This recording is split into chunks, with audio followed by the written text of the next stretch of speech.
지난주일 말씀 읽어드리겠습니다. 본문 요한계시록 14장 12절에서 20절 말씀. 제목은 예리한 낫을 휘둘러 곡식을 거두어드리는 부분입니다. 성도의 인내가 여기 있다고 말씀하고 계십니다. 성도는 인내의 사람이고 인내는 성도의 고유한 인격입니다.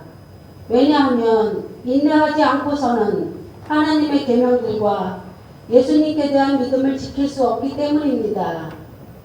요한계시록 7장 14절에서는 이들은 큰 환난으로부터 나오는 자들인데 그들은 어린 양의 피에 자신들의 옷을 씻어 희게 하셨다고 라고 말씀하셨습니다. 주님의 말씀을 순종하기 위해서는 외부적인 고난 혹은 내적인 전투를 통과하기 때문입니다. 따라서 주님께서는 성도의 죽음을 귀하게 여기시는 것입니다. 너는 기록하여라. 지금부터 주 안에서 죽는 자들은 복이 있다. 라고 하시고 성령께서도 그렇다. 그들은 수고를 끝내고 안식할 것이니 그들의 행위가 그들을 따를 것이기 때문이다. 라고 말씀하셨습니다. 흰 구름이 있고 그 구름 위에 앉으신 주님께서 금 면류관을 쓰시고 손에 예리한 낫을 가지고 계셨다라고 말씀하셨습니다. 주님께서 가지고 계신 예리한 낫은 곡식을 거둬들이는 도구입니다. 바로 성도들을 영원한 하나님의 나라로 이끄시는 도구입니다. 천사가 주님께 주님의 낫을 보내어 추수하소서. 이는 땅의 곡식이 다 익었고 추수할 때가 되었기 때문입니다. 라고 말하자 주님께서 예리한 낫을 땅에 휘두르시니 곡식이 거두어졌습니다. 들판에 곡식이 무르익고 있습니다. 저희도 하나님께서 기뻐하시는 곡식이 되어야 하겠습니다. 또 다른 천사가 하늘에 있는 성전에서 나왔는데 그는 불을 다스리는 권세를 가진 천사였습니다. 그가 예리한 낫을 가진 천사에게 큰 소리로 내 예리한 낫을 보내어 땅의 포도송이들을 거두어라. 이는 땅의 포도들이 무르익었기 때문이다. 라고 외쳤습니다. 포도는 하나님의 심판의 대상인 불신자들을 의미하는 단어입니다. 곡식이 익어가는 동안 포도도 함께 익어갑니다. 포도가 무르익게 되면 천사가 낫을 땅에 휘둘러 땅의 포도를 거두어 들여 하나님의 진노의 포도주 틀에 던져넣고 그 포도를 발로 밟습니다. 포도주 틀은 성읍 밖에서 밟히게 되는데 이곳은 불경건한 세상이고 포도주 틀은 전쟁을 의미합니다. 포도주 틀에서 피가 쏟아져 나왔는데 말굴레까지 닿았고 1600스타디온까지 퍼져나갔다고 말씀하셨습니다. 한 스타디온은 약 185m인데 290km나 되는 먼 거리입니다. 하나님의 최후 심판이 엄중하다는 것과 그 참혹함을 알 수 있습니다. 하나님의 관심은 오직 곡식입니다. 곡식은 하나님의 은혜와 섭리 가운데 무르익어갑니다. 걸음은 생명의 말씀입니다. 추수의 시간은 두 가지로 볼 수 있습니다. 먼저 성도 개인의 종말 일종입니다.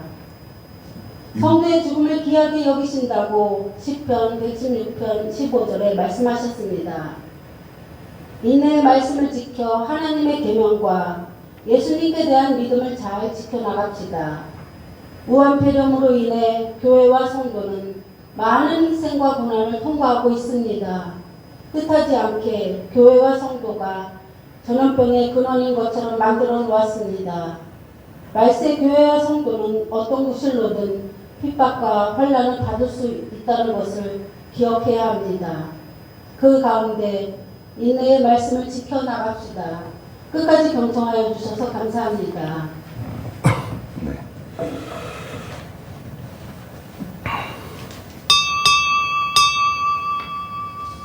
네. 다 같이 사도신경으로 하나님께 신앙 고백 드리도록 하겠습니다.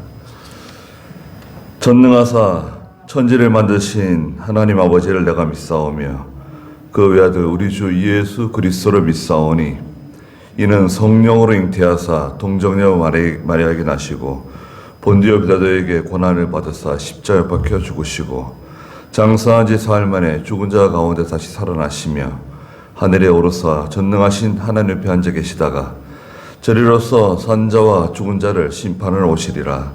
성령을 믿사오며 거룩한 공예와 성도가 서로 교통하는 것과 죄를 사하여 주시는 것과 몸이 다시 사는 것과 영원히 사는 것을 믿사옵나이다.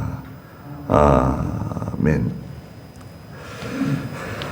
네, 찬송가 364장입니다. 364장. 새 찬송가는 338장입니다. 364장, 새 찬송가는 338장. 내 주를 가까이 하게 함은 십자가 심 같은 고생이다. 내 주를 가까이 하게 함은 십자가 심 같은 고생이나 내 일생 소원은 늘 찬송하면서 주께 더 나아가기 원합니다. 내 고생하는 것 옛 야곱이 돌베개 베고 잠갔습니다. 꿈에도 소원이 늘 찬송하면서 주께 더 나아가기 원합니다.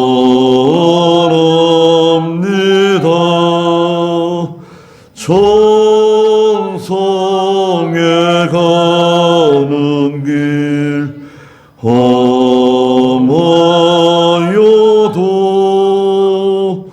생명길 되나니 은혜로다.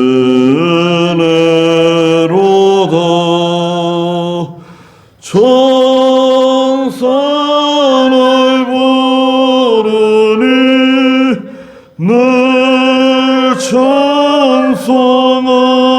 찬송하면서 주께 더 나아가기 원합니다.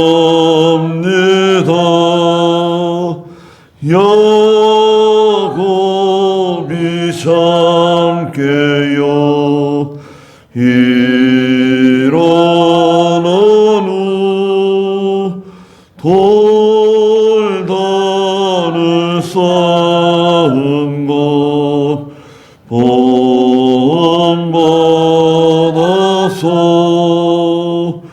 숨질 때 되도록 늘 찬송하면서 주께 더 나아가기 원합니다.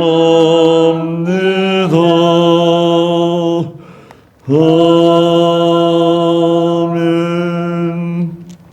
찬송가 395장 부르시자고요. 395장입니다.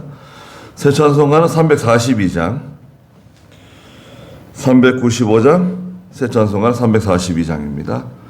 너 시험을 당해 범죄치 말고. 네. 너 시험을 당해 범죄치 말고 너 용기를 다해 곧 물리쳐라.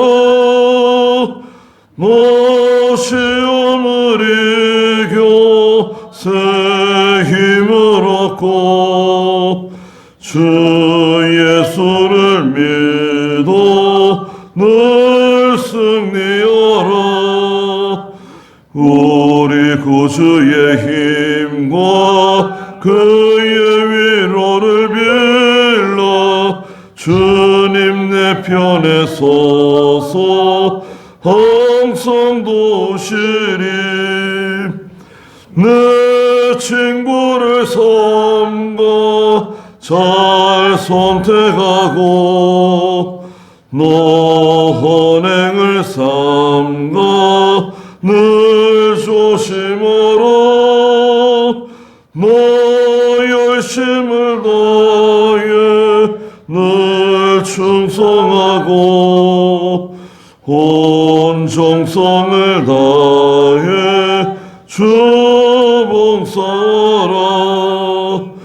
우리 구주의 힘과 그의 위로를 빌라. 주님 내 편에 서서 항상 도우시리. 잘 이기는 자는 상 주시리니 너 낙심치 말고 늘 전진하라. 내 구세주 예수 힘 주시리니 주 예수를 믿어 늘 승리하라.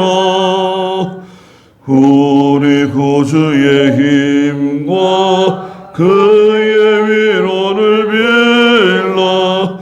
주님 내 편에 서서 항상 도우시리.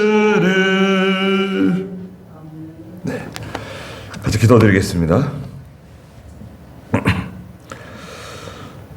걸어가시고 항상 살아계신 우리 하나님 아버지, 하나님의 은혜와 사랑을 진심으로 감사드립니다. 저희에게 생명의 말씀을 허락해 주시고 믿음을 주심으로 말미암아 하나님을 아버지로 섬기며 예수 그리스도를 소망하며 영생의 소망을 가지고 이 짧은 인생을 믿음으로 살아갈 수 있도록 은혜를 베풀어 주신 것을 감사드립니다. 거룩하신 하나님, 저희가 하나님에 대한 사랑 안에서 저희의 지혜와 총명이 하나님을 아는 지식이 점점 더 자라나게 해 주시옵소서. 거룩한 것을 분별해서 하나님의 뜻을 바로 깨달아 그 길을 걸어가게 해주시고 그리스도 안에서 온전하고 순전해서 흠이 없는 사람으로, 거룩한 사람으로 잘 만들어지게 해주시옵소서. 저희가 선한 열매를 많이 맺혀드림으로 하나님 앞에 영광과 찬송이 되는 저희가 다 되게 해주시옵소서. 들녘에 곡식이 다 무르익었고 추수할 때가 다 되었습니다. 저희도 알곡이 되도록 하나님의 뜻 가운데서 믿음으로 잘 익어진 하나님이 기뻐하시는 분량에까지 도달한, 그래서 마침내 예리한 낫을 들고 계신 주께서 낫을 휘둘러 곡식을 거두어다가 곡간에 드리는 것처럼 영원한 하나님의 나라를 예비하는 저희가 되게 해 주시옵소서. 저희 개인의 임종이 점점점 가까이 찾아오고 또 주님의 재림 또한 날마다 점점 더 가까워지고 있습니다. 세상을 향했던 저희의 몸과 마음을 온전히 하나님께 돌이키게 해주시고 너희는 거기서 나와 그 여자가 당할 고난과 환난에 참여하지 말라고 어서 속히 탈출하라고 달려나오라고 말씀하시는 하나님의 음성을 저희가 듣게 해 주시옵소서. 지금 이렇게 코로나 우한 폐렴 때문에 저희 나라뿐만 아니라 전 세계가 큰 시련을 통과하고 있습니다. 어느 누구도 예외가 될 수 없고 어느 누구도 방심할 수 없는 그런 지경에 놓였습니다. 저희가 교회가 먼저, 성도가 먼저 하나님 앞에 진정으로 회개하게 해주시고 또 이번 계기를 통해서 저희 한국 교회와 성도들이 하나님 앞에 또한 바로 서는 좋은 계기가 되게 해주시옵소서. 또 백신도 속히 개발되어서 이 전염병의 공포로부터 해방될 수 있도록 하나님께서 도와주시옵소서. 이 시간에 저희를 불러 모아주신 하나님 은혜를 감사드립니다. 기도한 모든 소원을 따라서 응답해 주시고 형편을 따라서 하나님께서 도와주시옵소서. 영광을 주께서 다 받아주시고 예수님의 이름으로 기도드리옵나이다. 아멘. 네, 하나님의 말씀은 베드로전서 1장입니다. 베드로전서 1장 1절 말씀부터 말씀을 보도록 하겠습니다. 베드로전서 1장 1절입니다. 예수 그리스도의 사도 베드로는 본도, 갈라디아, 갑바도기아, 아시아, 비두니아에 흩어져 있는 나그네 곧 하나님 아버지의 미리 아심을 따라 성령의 거룩하게 하심으로 예수 그리스도께 순종하고 그분의 핏부림을 얻기 위하여 택함을 받은 자들에게 편지를 쓴다. 너에게 은혜와 평강이 더욱 많을지어다. 우리 주 예수 그리스도의 아버지 하나님을 찬양하자. 그분은 자신의 풍성한 긍휼을 따라 우리를 거듭나게 하시고 예수 그리스도를 죽은 자들로부터 부활하게 하셔서 우리에게 산 소망이 있게 하시고 너희를 위하여 하늘에 쌓아두신 썩지 않고 더럽지 않고 쇠하지 않는 유업을 받게 하셨다. 너희는 마지막 때에 나타내려고 예비된 구원을 얻을 수 있도록 믿음으로 말미암아 하나님의 능력으로 보호하심을 받고 있다. 그러므로 너희는 여러 가지 시험 때문에 잠깐 근심하게 되었으나 이제 크게 기뻐하니 이는 너희 믿음의 시련이 불로 단련하지만 결국 없어지고 마는 금보다 더 귀하여 예수 그리스도께서 나타나실 때에 칭찬과 영광과 존귀를 얻게 하려는 것이다. 너희가 그분을 보지 못했으나 사랑한다.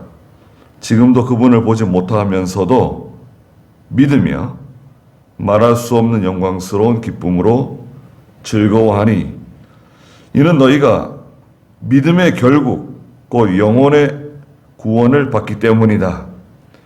이 구원에 관하여는 너에게 임할 은혜에 대해 예언하던 선지자들이 부지런히 조사하고 연구하였다.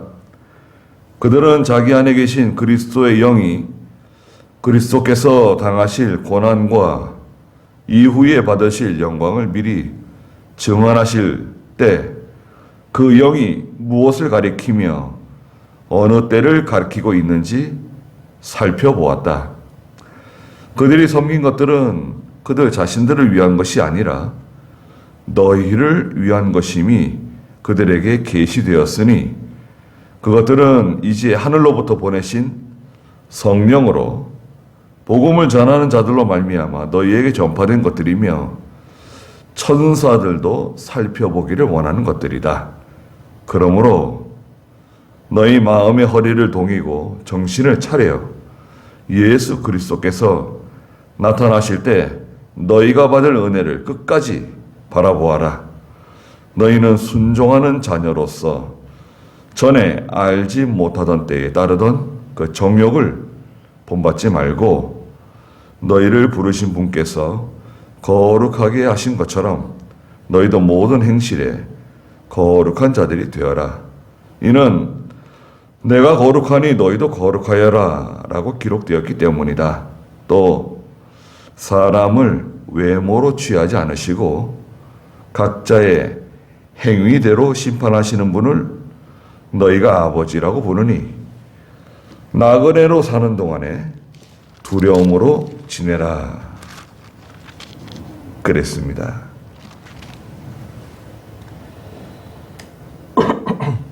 네. 지금 읽은 베드로전서 1장 1절부터 17절의 말씀의 제목은 주보에 나온 것처럼 잠깐 근심하게 되었으나 이제 크게 기뻐한다는 제목입니다. 6절에 있는 것처럼 그러므로 너희가 여러 가지 시험 때문에 잠깐 근심하게 되었으나 이제 크게 기뻐한다 말씀하셨습니다.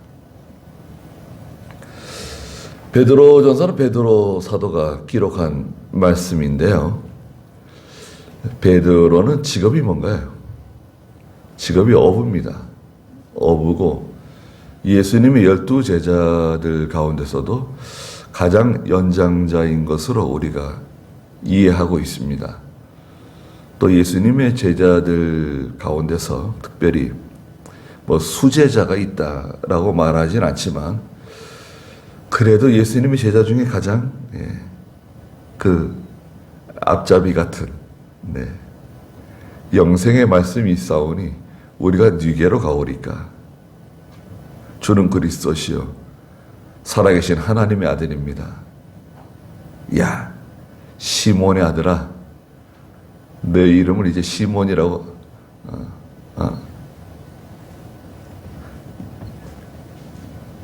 뭔가요? 시몬이라고 하지 않고 이제는 베드로라고 부를 것이다. 이 반석 위에 내 교회를 세우겠다고 말씀하셨죠. 요나의 아들 시몬아. 그의 베드로서를 보면요 깜짝 놀라게 됩니다. 지금도 성경을 읽었지만 여러분 어떻게 들으셨습니까? 야 이게 무슨 말씀인가? 베드로서가 이렇게 어려운 말씀이었나? 그렇게 생각하셨는지도 모르겠습니다. 그 베드로전서 이제 그 1장 1절에 보시면 한번 읽어보시겠어요? 예수 그리스도의 사도 베드로는 본도, 갈라디아, 갑바도기아, 아시아, 바두니아에 흩어져 있는 비두니아에 흩어져 있는 나그네 곧 하나님 아버지의 미리 아심을 따라 성령의 거룩하게 하심으로 예수 그리스도께 순종하고 그분의 피뿌림을 얻기 위하여 택함을 받은 자들에게 편지를 쓴다. 너희에게 은혜와 평강이 더욱 많을지어다. 네, 그 지중해를 중심으로 해가지고요 예루살렘, 유다, 이스라엘이죠. 예루살렘이 있고 예루살렘 저 북쪽으로 가면 저 북쪽으로 가면 이제 비두니아가 나옵니다. 비두니아가 있고요. 비두니아 위에 갈라디아 지방이 있고, 갈라디아 지방 그 위에 본도가 있어요. 본도 있죠. 본도 갑바도기아 그쪽이 있고, 그 다음에 이제 서쪽으로 가게 되면 서쪽에 이제 아시아라고 하는 지역이 나옵니다. 아시아 지역 남쪽에 에베소가 있는데요. 그러니까 지금으로 말하면 거기가 다 터키예요. 터키 안에 있는 그 지역들인데, 남쪽 비두니아로부터 저 북쪽 본도, 또 중간에 있는 갈라디아 지방에 있는 그 흩어져 있는 나그네, 그 핍박이 심해가지고요. 예수님 그 십자가에 달려 죽으시고 부활하시고 승천하신 후에 교회에 큰 핍박이 찾아왔거든요. 시련이 찾아왔어요. 그러니까 믿는 성도들이 다 그 뿔뿔이 다 흩어졌습니다. 하나님께서 그 핍박을 통해서, 환난을 통해 가지고 예수 믿는 성도, 은혜 받은 성도들이 다 그냥 그 아시아 전체에 흩어지게 만드셨어요. 결과적으로는 좋은 거죠. 딱 예루살렘에만 딱 복음이 갇혀 있지 않고 하나님이 큰 환난을 주셔가지고 다 달아난 거예요. 달아나자 거기에 다 교회가 세워지고 거기가 다 복음화되고 전도되고, 예. 그래서 아시아의 복음의 운동이 크게 일어났죠. 그 흩어져 있는 나그네 성도들이죠. 성도들에게 17절 마지막에도 보면 나그네로 사는 동안에 두려움으로 지내라. 우리는 다 지나가는 나그네입니다. 나그네는 고향이, 집이 여기가 아니죠. 다 지나가는 곳입니다. 예, 잠깐 들렸다 가는 곳이에요. 우리는 다 잠깐 여기 이 세상에 잠깐 들렸다 가는 겁니다. 예. 이제 영원한 본향으로 이사갈 날이 점점 다가오고 있는데요. 네. 하나님의 나라에 다 들어가는 거죠. 그래서 2절에 곧 하나님 아버지의 미리 아심을 따라 성령의 거룩하게 하심으로 예수 그리스도께 순종하고, 네. 하나님 아버지의 미리 아심을 따라 예수 믿게 된 겁니다. 미리 아심을 따라 그게 베드로가요. 어부인데 여러분 생각해 보세요. 베드로 사도는 불황부식한 사람입니다. 어렸을 때부터 어부예요. 예, 예수님 만날 때까지 어부로만 사는 사람입니다. 예, 혈기가 있고 성격이 불같죠. 옆구리에 차고 있던 칼을 빼가지고, 예, 예수님 잡으러 온 말고의 귀때기를 그냥 잘라버렸잖아요. 귀를 잘라버리고 그냥 혈기가 막, 예, 강하고 급하고 자기가 무슨 말을 하는지도 모르고 그냥 그런데도 불구하고 베드로가 이렇게 은혜를 받고 말하는 것을 들어보면, 와, 이거 참 얼마나 지혜로운 분인지 알 수가 없습니다. 예, 우리가 다 구원받았는데요. 저나 여러분이 다 예수 믿고 하나님의 자녀가 되었잖아요. 이것은 하나님의 미리 아심을 따라서 성령의 거룩하심으로 말미암아 예수 그리스도께 순종하고 하나님 자녀가 되었다는 거예요. 그러면 이제 미리 아심을 따라라고 하면은 예지인데요. 예지. 구원의 방법은 예지 예정이냐, 예정 예지냐, 이런 두 가지 차원의 문제가 있습니다. 좀 어렵지만 한번 들어보세요. 예, 여기 성경에 말씀하신 아버지의 미리 아심을 따라라고 하는 말을 들어보면 미리 아셨다는 거죠. 이 사람이 앞으로 예수 믿을 것을 미리 아시고 하나님께서 택하셨다. 이런 논리가 만들어져요. 그걸 예지 예정이라 그래요. 반대로 그거 아니다. 그게 아니라 하나님께서 택한 사람이, 하나님이 선택한 사람이 예수를 믿게 되어 있다. 그걸 예정이라고 그러죠. 예정. 예지다. 미리 예정하시고 그 다음에 알아주시는 것이다. 그러면 성경적으로 볼 때 예정이 맞냐, 예지가 맞냐, 어떤 게 맞는 건가요? 이 말도 어려운 말이네요. 그런데 성경에서는 미리 아심을 따라라고 한 걸 보면 예정 같아요. 그렇잖아요. 이 사람이 예수 믿을 사람이다. 그래서 택하셨다. 그러면 주체가 누군가요? 구원의 주체가 사람이 돼요. 인간이 됩니다. 하나님이 주체가 아니라 이 사람이 예수 믿을 것 같다. 그래서 택했다는 거죠. 그거 아니다. 구원은 하나님께서 미리 정한 사람이 예수 믿고 구원받는 거다. 예지. 우리는 예지를 믿죠. 성경은 예지입니다. 예정을 믿는 쪽이 있어요. 그런 쪽을 알미니안 계통이라고 그래요. 알미니안 계통은 우리나라의 천주교, 감리교, 저기 알미니안을 따라갑니다. 구원의 중심이 사람에게 있어요. 근데 로마서 8장 같은 데를 보면 하나님이 택한 사람이 예수 믿는 거죠. 그분의 핏부림을 얻기 위하여 죄 씻음을 받는 거죠. 핏부림은 죄 씻음입니다. 택함을 받은 자들에게 편지를 쓴다. 사실은 2절 한 절만 가지고 설교를 해도 여러 번 설교를 해야 할 정도의 참 중요한 말씀입니다. 사실은 그 성도들에게 은혜와 평강이 더욱 많기를 바란다 말하고 있습니다. 은혜는 하나님의 구원의 은혜, 거저 주신 은혜를 말하죠. 평강은 하나님이 주신 신령한 평강, 영적 평강을 말합니다. 우리가 바라는 평강은요, 영적 평강입니다. 마음이 편안하다, 그런 차원을 훨씬 뛰어넘는 거죠. 여러분, 우리의 마음은 항상 바람이 불어요. 가만히 생각해 보십시오. 우리의 마음은 풍랑이 있는 바다와 같습니다. 항상 바람이 불고 물결이 치고 있어요.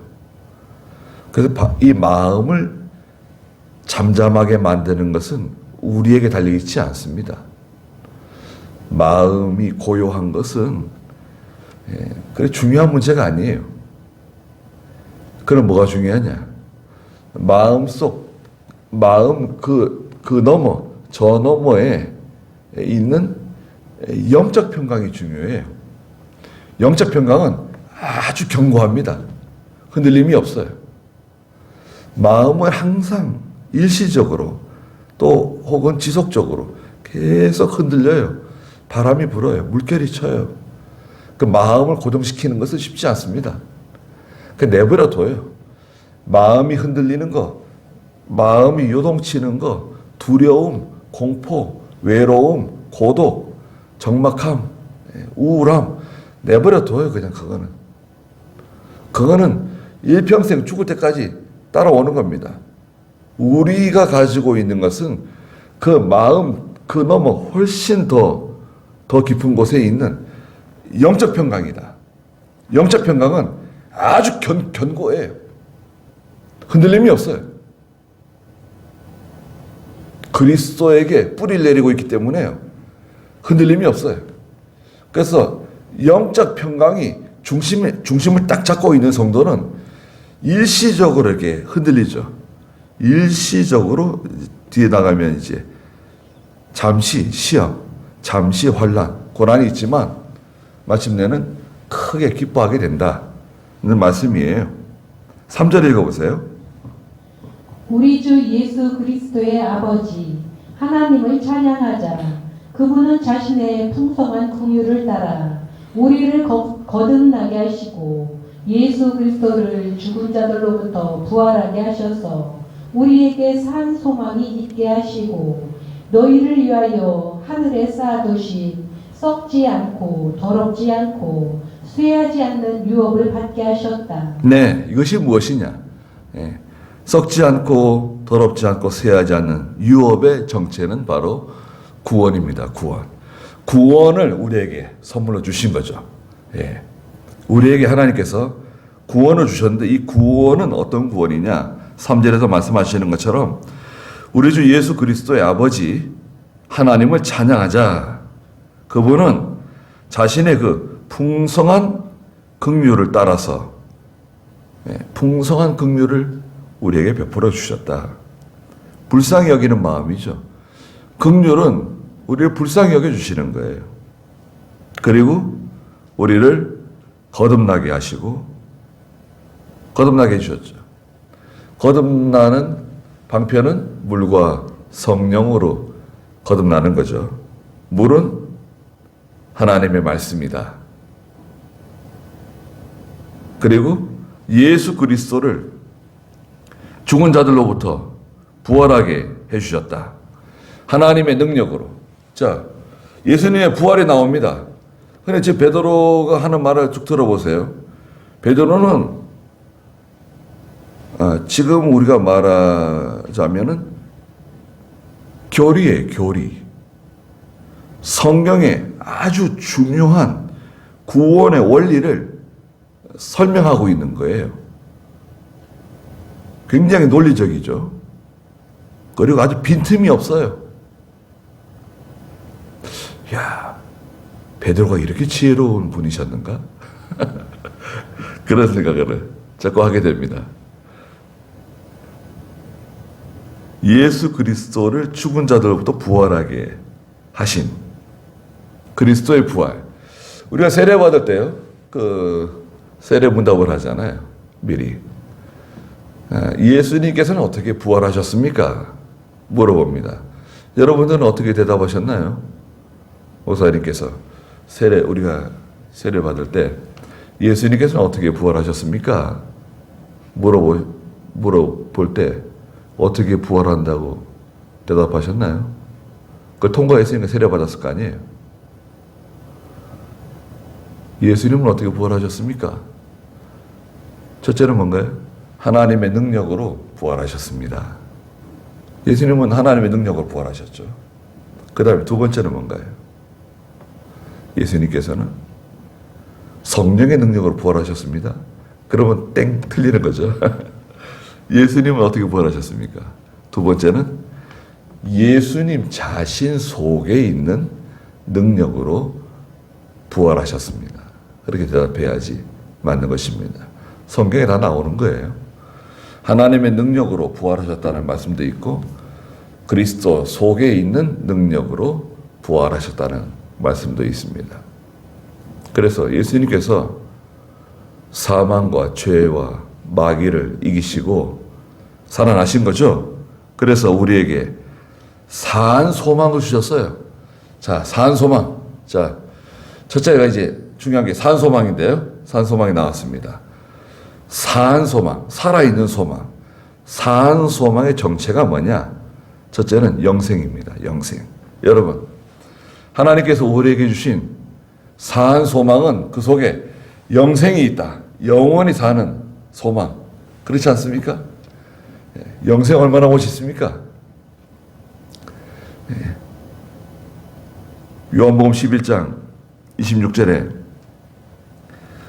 살아서 나를 믿는 자는 영원히 죽지 않고 그걸 한번 읽어보시겠어요? 요한복음 11장 26절. 살아서 나를 믿는 자는 누구든지 영원히 죽지 않을 것이다. 내가 이것을 믿느냐? 네. 살아서. 영이 살아나는 거예요. 살아서 나를 믿는 자는 영원히 죽지 않는다. 거듭나서 예수 믿으면 영생을 선물로 주시는 거죠. 그 다음 두 번째 산소망은 뭐냐? 산소망은 그리스도 예수님에게까지 도달하는 소망이에요. 예수님 닮아가는 거예요. 예수님과 같이 될 소망을 우리는 가지고 있습니다. 얼마나 큰 소망입니까? 요한일서 5장 2절과 3절에도 말씀하셨는데요. 3장, 요한일서 3장 2절 3절 읽어보시겠어요? 사랑하는 자들아, 이제 우리는 하나님의 자녀이다. 우리가 어떻게 될 것인지는 아직 나타나지 않았으나 그분께서 나타나시면 우리도 그분과 같이 될 것을 알고 있으니 이는 우리가 그분을 계신 그대로 볼 것이기 때문이다. 그분을 향하여 이 소망을 가진 자마다 그분께서 깨끗하신 것 같이 자기를 깨끗하게 한다. 우리도 그분과 같이 될 것을 알고 있으니 이 소망을 가진 자마다 그분께서 깨끗하게 하신 것처럼 자신을 깨끗하게 한다. 예수님에게까지 자라나는 거죠. 자기의 구원을 잘 이루어가고 또 영이 자라나고 점점점 거룩해져서 우리에게 사한 소망을 주셨다. 이 사한 소망은 두 가지라 그랬죠. 첫째는 뭐죠? 영생의 소망이다. 두 번째는 예수 그리스도에까지 자라날 소망이다. 그런데 이 소망은 4절에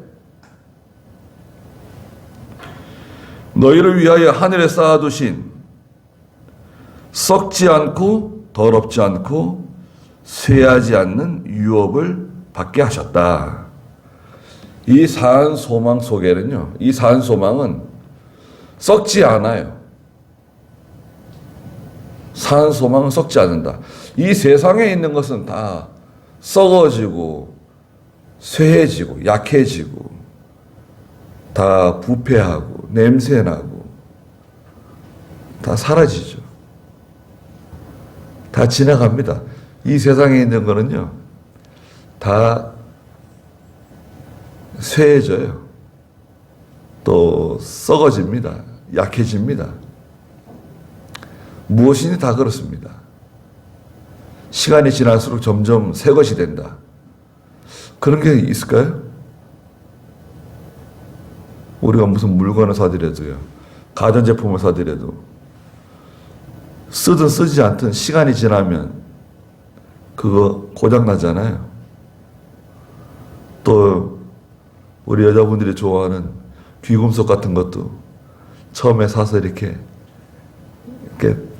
딱 찼을 때는 얼마나 예쁘고 반짝거리고 얼마나 좋습니까? 그런데 그것도요, 더러워지고 다 썩어지고 다 약해지고 그렇게 되잖아요.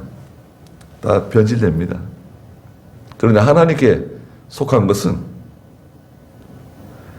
하늘에 쌓아두신 것인데 썩지 않는다.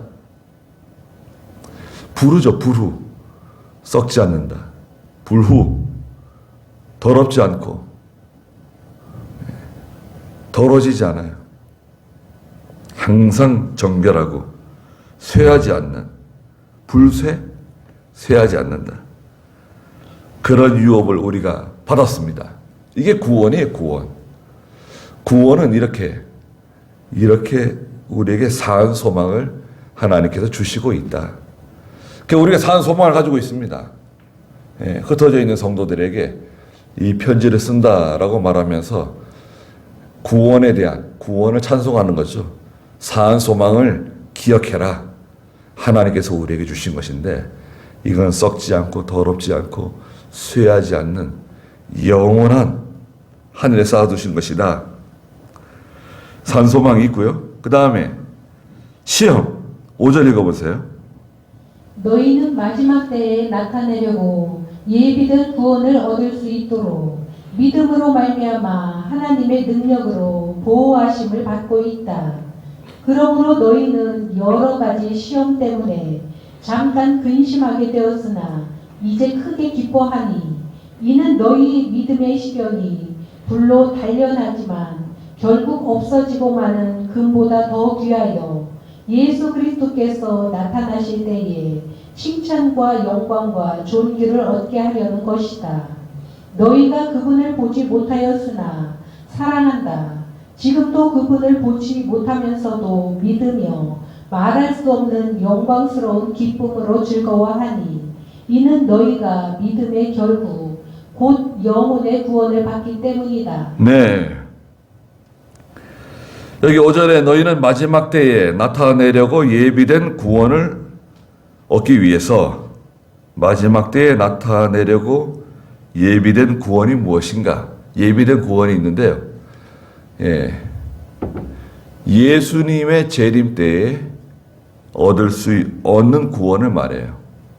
마지막 때 나타나도록 예비된 보관되어 있는 구원이 있는데 이 구원은 언제 얻는 구원이냐면 예수님께서 재림하실 때 성도들이 그때 즉시 받는 구원을 말해요.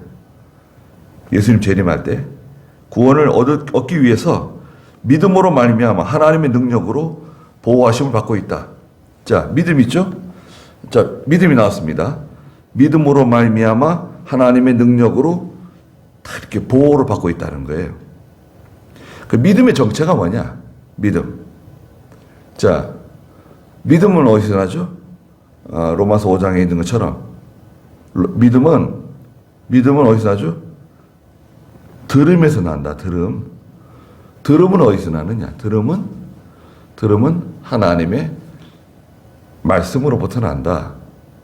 그러니까 하나님의 말씀을 믿는 거죠.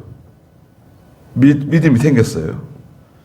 그 믿음이 점점점 자라나서 하나님을 더 많이 알게 되고 깨닫게 되고 그러므로 인해 가지고 성도는 하나님의 능력이 임해서 능력 있는 성도가 돼요. 실력 있는 성도가 돼요. 자라나는 거죠. 그래서 이제 하나님과 교통하고 항상 신령한 세계, 영적 세계를 바라보고 살아가는 거죠. 자, 이게 원리적인 것을 말하고 있어요. 자, 한번 들어보세요. 제목은 쉬운데 내용은 어렵다고 느낄 수 있어요. 한번 들어보십시오. 그 베드로 전서는 설교자들이 잘 설교하기 싫어하는 본문 중에 하나입니다. 왜냐하면 조금 난해하게 들리거든요. 사실은 간단한 거니까 그냥 한번 들어보세요.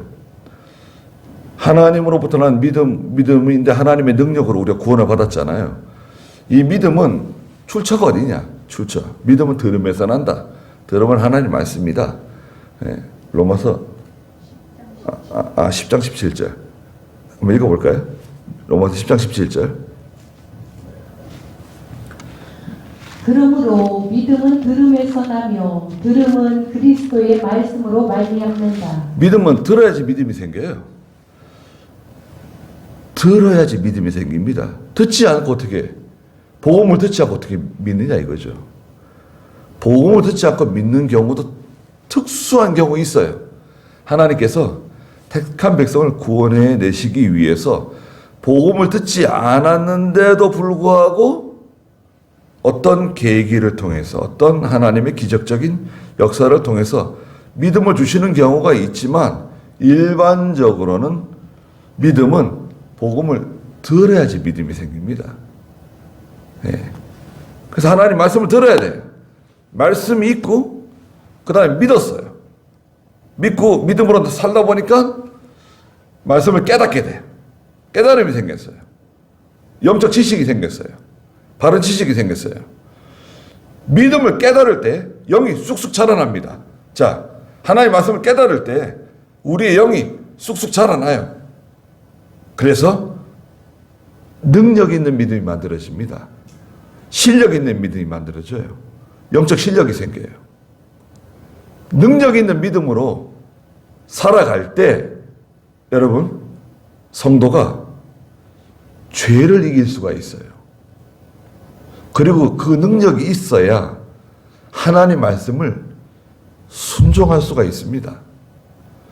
그 병 고치는 능력, 죽은 사람을 살려내는 능력, 중풍병자를 일으키는 능력, 그 능력이 큰 게 아니라 여러분 우리가 원하는 참된 능력은 무엇이냐? 죄를 이기는 능력, 하나님의 말씀을 순종하는 능력이 필요해요. 그렇지 않습니까? 자, 여기까지 이해하셨죠? 우리가 알고 있지만 이렇게 순서대로 나열할 수가 있어야 돼요. 그래서 그 능력으로 말미암아 하나님의 세계를 유지하는 거예요.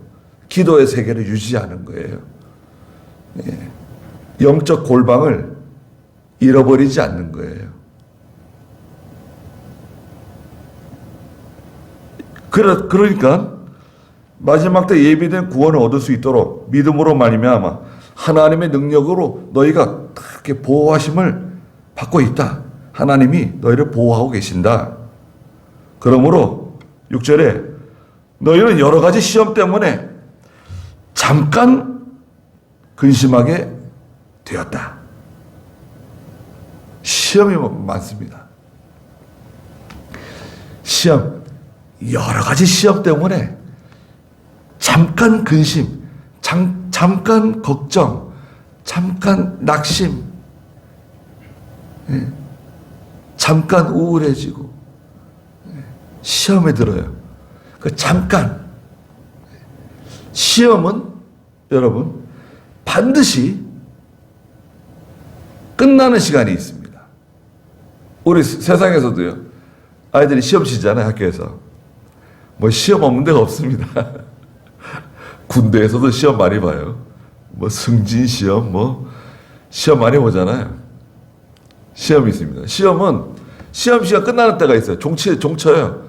땡 종칩니다. 그러면 시험 끝나는 거죠. 예, 성경에서 요한계시록 2장 10절에 시험은 열흘 시험이다. 예, 성경에서 말씀하시는 시험 시간은 열흘입니다. 열흘 시험. 시험을 잘 참는 자는 복이 있다. 열흘 시험입니다. 열흘 시험이 어떤 사람에게는 실제로 열흘일 수도 있지만 그 시험이 한 달짜리 시험일 수도 있고 1년짜리일 수도 있고 3년짜리일 수도 있고 5년짜리, 10년짜리일 수도 있습니다. 여튼간에 그 시험은 한마디로 열흘 시험이에요. 기한이 정해져 있어요. 하나님이 내정하신 끝나는 시간이 있습니다. 열흘. 근데 이 시험을 통과하는 동안에 성도에게는 잠깐 근심이 들어와요. 잠깐 낙심하기도 하고 원망 불평하기도 하고 후회하기도 하고 절망하기도 하잖아요. 잠깐 근심이 들어오는데 이제는 크게 기뻐한다. 시험이 오면 성도에게 유익한 점이 있습니다. 무슨 유익이 있을까요? 첫째는 성도가 시험이 오면, 여러분 시험이 왔다. 환난이 왔다. 고난이 왔다. 그럼 첫째 뭐 하죠? 성도는 기도합니다. 시험을 통해서 하나님께서 기도하도록 만드세요. 그리고 기도하는 동안에 뭐 하는 거예요? 어려운 일을 당하고 근심된 일을 만나면 회개하죠. 회개합니다. 회개하잖아요. 회개하고 그리고 세 번째는 기도하니까요. 기도 자체가 뭔가요? 하나님을 전적으로 의지하게 되죠. 이게 대표적으로 큰 유익이에요. 여러 가지 시험을 만나지만 기뻐하게 된다. 기도하게 되고 전에도 기도했지만 더 기도하게 되고 회개하게 되고 자기가 연약하다는 것을 인정하게 되고 하나님을 전적으로 의지하고 나가는 거죠. 그리고 거기다가 하나 덧붙이면 야고보서 1장 3절에 시험을 통해서 성도에게 인내가 만들어집니다. 인내가 만들어져요. 그래서 온전하고 구비해서 부족함이 없는 인격자로 만드시죠. 2장 3절 맞나요? 네, 1장 3절. 야고보 1장 3절 읽어보시겠어요? 이는 너희가 믿음의 시련이 인내를 만들어내는 줄 알기 때문이다. 인내를 온전히 이루어라. 이는 너희가 온전하고 구비하여 아무 것에도 부족함이 없게 하려는 것이다. 인내가 만들어져요. 단련을 받는 거, 훈련을 받는 거예요. 하나님께서요, 여러 가지 시험을 통해 가지고 막 우리를 단련시키세요. 그래서 이 시험은 한마디로 말하면 불입니다. 불. 시험은 불이에요. 아니 왜 시험이 불이냐? 4장 12절에 시험은 불이라 그랬어요. 하나님께서 우리에게 주시는 시험은 뜨거워요. 불입니다. 4장 12절 읽어보세요. 사랑하는 자들아, 너희를 시련하려고 오는 불같은 시험을 이상한 일이 일어나는 것처럼 여기지 말고. 네, 시험은 불이에요. 한마디로 말하면 불. 불을 생각해 보세요. 얼마나 뜨겁습니까? 근데 불이 막 점점 더 뜨거워져요. 막 300도, 600도, 막 1000도, 막 점점 더 뜨거워지면 어떻게 됩니까? 녹아내립니다. 쇠도 녹아내리고 다 녹아내려요. 금도 녹아내리고 은도 녹아내리고 막 다 녹아내립니다. 예. 자기가 없어져요. 자기의 형체가 없어져요. 여러분,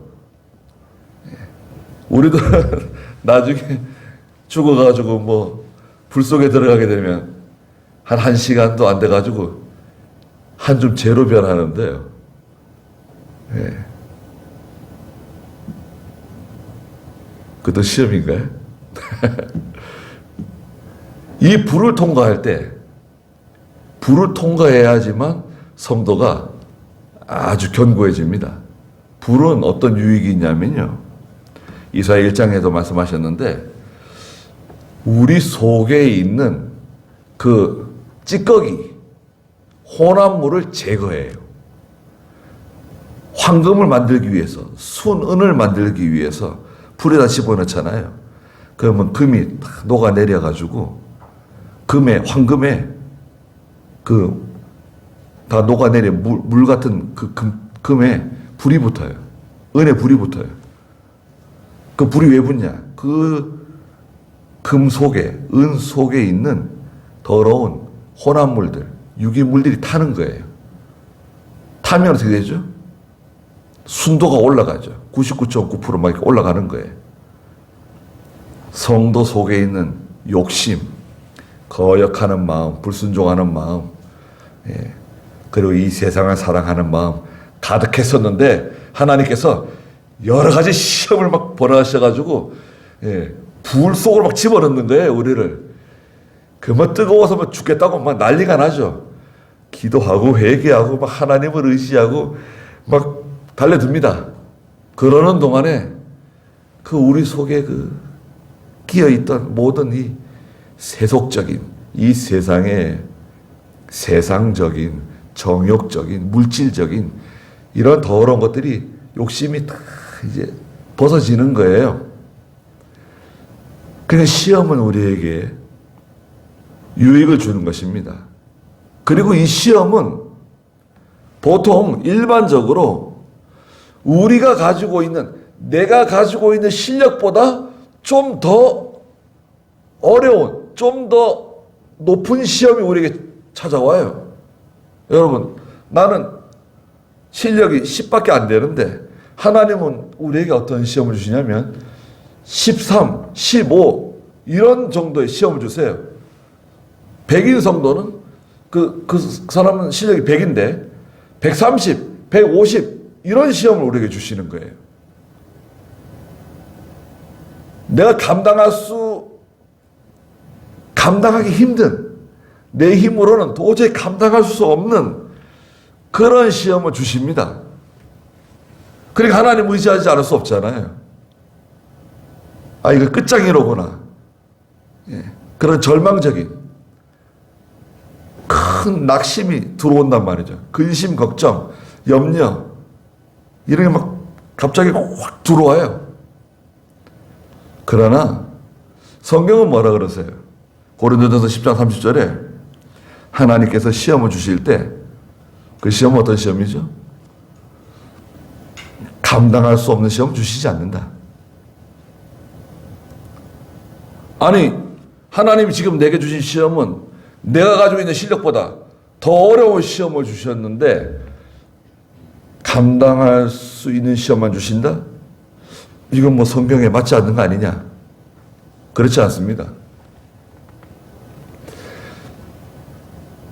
그 시험을 감당할 수 있도록, 이길 수 있도록 도와주세요.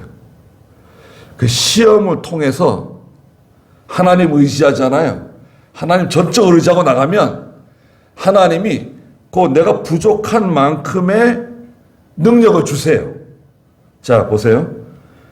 내가 가지고 있는 능력은 100인데 하나님 150짜리 시험을 주셨다. 그래서 기도하고 회개하고 전적으로 의지하고 나가면 하나님께서 그 부족한 나머지 50을 하나님이 채워주세요. 그래서 감당할 수 있도록 해주세요. 예? 그럼 되는 거 아닌가요?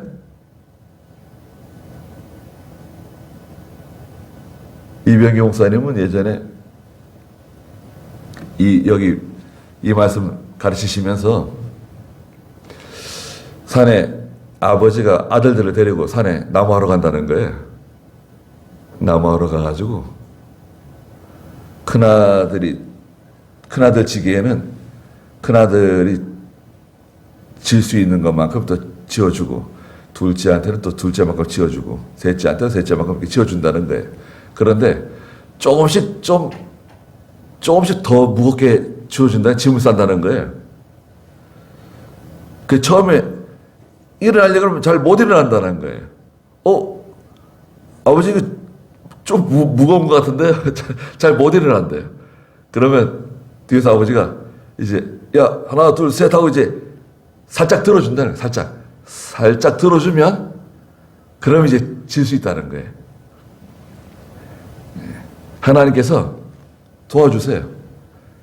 감당할 수 없는 시험을 주시지 않으세요. 감당할 수 있게 해주세요. 시험이 왔을 때 낙심하지 말고 특별히 죄를 지으면 안 돼요. 거기 고린도전서 10장 30절 읽어볼까요? 예? 13절. 13절. 10장 13절. 네. 사람이 감당할 수 없는 시험을 너희가 당한 적이 없으니 하나님께서는 신실하셔서 너희가 감당치 못할 시험을 당하는 것을 허락하지 않으시고 시험 당할 때에 또한 피할 길을 내셔서 능히 감당하게 하신다. 네. 하나님 피할 길 주신다는 거예요. 시험 당할 때. 피할 길도 있죠. 피할 길은 첫째가 예수님이다. 예수님께로 살아나면 돼요. 예수님 의지하고 나가는 거죠. 또 하나 피할 길은 뭐죠? 하나님 말씀대로 하면 된다. 말씀대로. 다른 방법 없어요. 말씀대로 하면 안 될 것 같지만 돼요. 하나님 도와주세요. 여러 가지 시험이 오기 때문에 성도가 잠깐 근심하지 않을 수 없지만 고난이 심하니까 환난이 심해서 잠깐 근심이 들어와요. 3장 14절에도 있는데 잠깐 근심이 오지만 감당할 수 있다. 감당할 수 있습니다. 지금도 우리 교회적으로나 개인적으로나 지금 시험을 통과하고 있잖아요. 우리나라도 마찬가지고 시험을 통과하고 있습니다. 우리나라는 아주 복잡한 시험을 통과하고 있는 것 같아요. 네. 이상한 나라가 됐어요.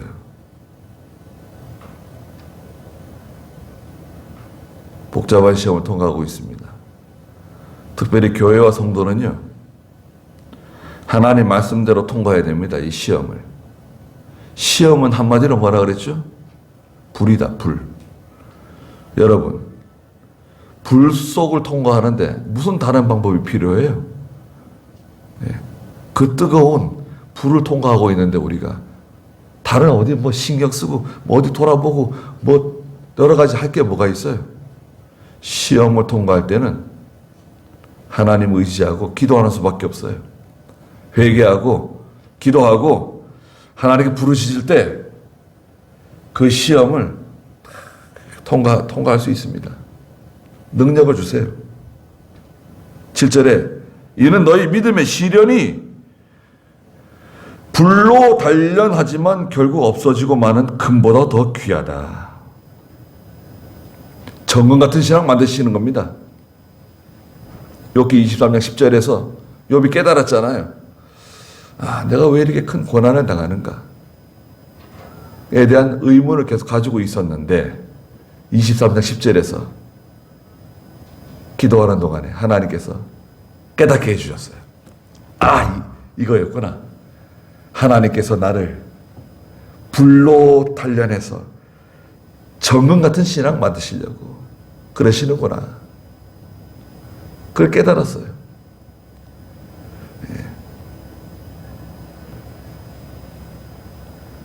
그래서 예수 그리스도께서 나타나실 때 칭찬과 영광과 존귀를 얻게 하려는 것이다. 그랬습니다. 잠깐 근심이 들어옵니다. 여러분, 잠깐 근심, 잠깐 낙심, 잠깐 시험이 들어와요. 이것을 잘 통과해야 됩니다.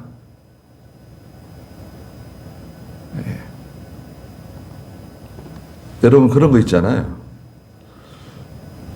수영을 잘하는 사람도요, 갑자기 그 물괴가 있죠. 수괴가 있죠. 수괴.